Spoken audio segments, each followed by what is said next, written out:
વાઘોડિયા તાલુકાના લીમડા ગામે તળાવ નજીક ફરવા ગયેલા 4 વિદેશી વિદ્યાર્થીઓ પર જીવલેણ હુમલો થયો હોવાનો બનાવ બન્યો છે। દરગાહ પાસે ચપ્પલ પહેરીને આ વિદ્યાર્થી ગયા હતા ત્યારે લોકો તેમને બૂટ ચપ્પલ પહેરીને કેમ આવ્યા છો તેમ કહ્યા બાદ ભાષાની ગેરસમજ થતાં ઝઘડો થયો હતો। બાદમાં ઝઘડો કરનાર શખ્સે અન્ય કેટલાક લોકોને ફોન કરીને દરગાહ પાસે બોલાવ્યા હતા અને વિદ્યાર્થીઓને ઢોર માર મારવામાં આવ્યો હતો, જેમાં સુફેજ નામનો એક વિદ્યાર્થી ગંભીર રીતે ઇજાગ્રસ્ત થયો છે। પ્રાથમિક જાણકારી પ્રમાણે આ વિદ્યાર્થીઓ વડોદરાની જ જાણીતી યુનિવર્સિટીમાં અભ્યાસ કરી રહ્યા છે।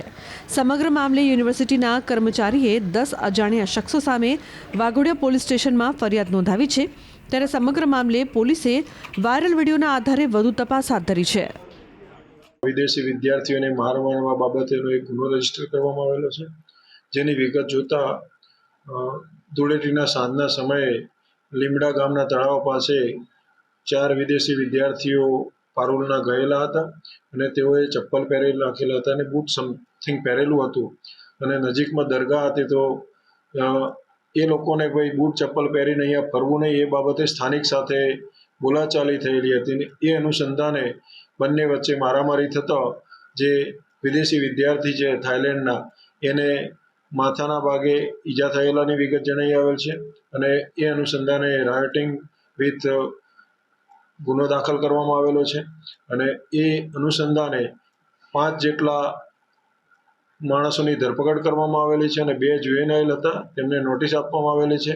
એટલે હાલ આ રીતે આ ગુનાના કામે 7 જેટલા મારામારી કરનાર ઇસમો આઈડેન્ટિફાઈડ થયેલ છે અને તેમના વિરુદ્ધ કાર્યવાહી કરેલ છે અને આગળની તપાસ વાઘોડિયા પોલીસ દ્વારા કરવામાં આવી રહેલ છે।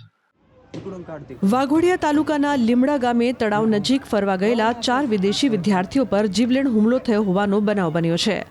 દરગાહ પાસે ચપ્પલ પહેરીને આ વિદ્યાર્થી ગયા હતા ત્યારે લોકો તેમને બૂટ ચપ્પલ પહેરીને કેમ આવ્યા છો તેમ કહ્યા બાદ ભાષાની ગેરસમજ થતાં ઝઘડો થયો હતો।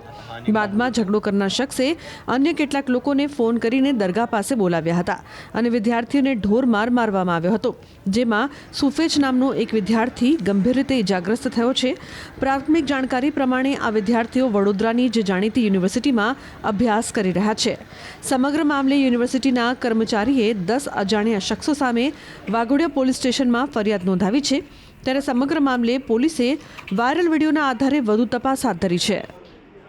વિદેશી વિદ્યાર્થીઓને મારવા બાબતેનો એક ગુનો રજીસ્ટર કરવામાં આવેલો છે, જેની વિગત જોતા ધૂળેટીના સાંજના સમયે લીમડા ગામના તળાવ પાસે 4 વિદેશી વિદ્યાર્થીઓ પારુલના ગયેલા હતા અને તેઓએ ચપ્પલ પહેરેલા રાખેલા હતા અને બૂટ સમથિંગ પહેરેલું હતું અને નજીકમાં દરગાહ હતી તો એ લોકોને કોઈ બૂટ ચપ્પલ પહેરીને અહીંયા ફરવું નહીં એ બાબતે સ્થાનિક સાથે બોલાચાલી થયેલી હતી અને એ અનુસંધાને બંને વચ્ચે મારામારી થતાં જે વિદેશી વિદ્યાર્થી છે થાઈલેન્ડના એને માથાના ભાગે ઈજા થયેલાની વિગત જણાઈ આવેલ છે અને એ અનુસંધાને રાયોટિંગ વિથ ગુનો દાખલ કરવામાં આવેલો છે અને એ અનુસંધાને 5 જેટલા માણસોની ધરપકડ કરવામાં આવેલી છે અને 2 જુવેનાઇલ હતા તેમને નોટિસ આપવામાં આવેલી છે।